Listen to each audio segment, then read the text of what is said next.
kan hi enge ni ka khremya lawaki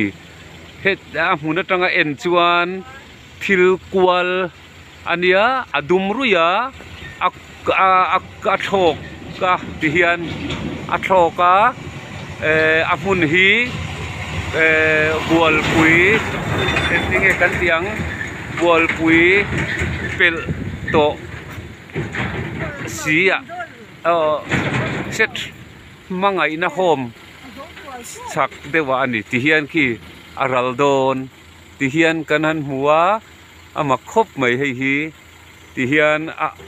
almi alowa a khuvung vunga thok ringot mai ni tihian aral tiala kan zoom dewange o ki ni tihian a khu a thok top mai ni tihian boruwa ka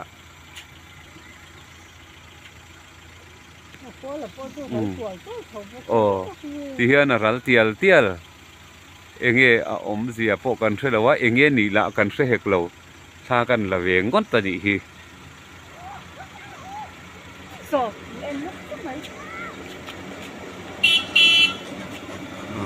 hei tihian hei hi ni a om zia tu enge ni a kan thelawa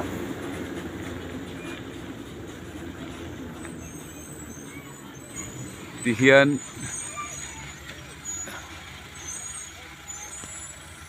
engtin nge omzel don kashrelawa thok vunga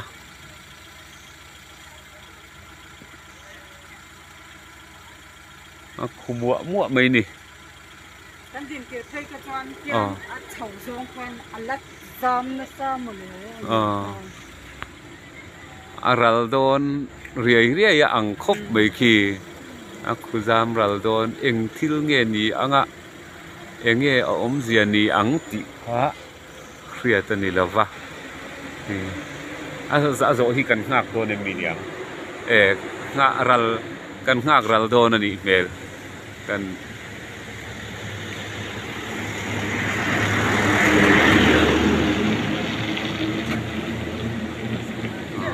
aral trepa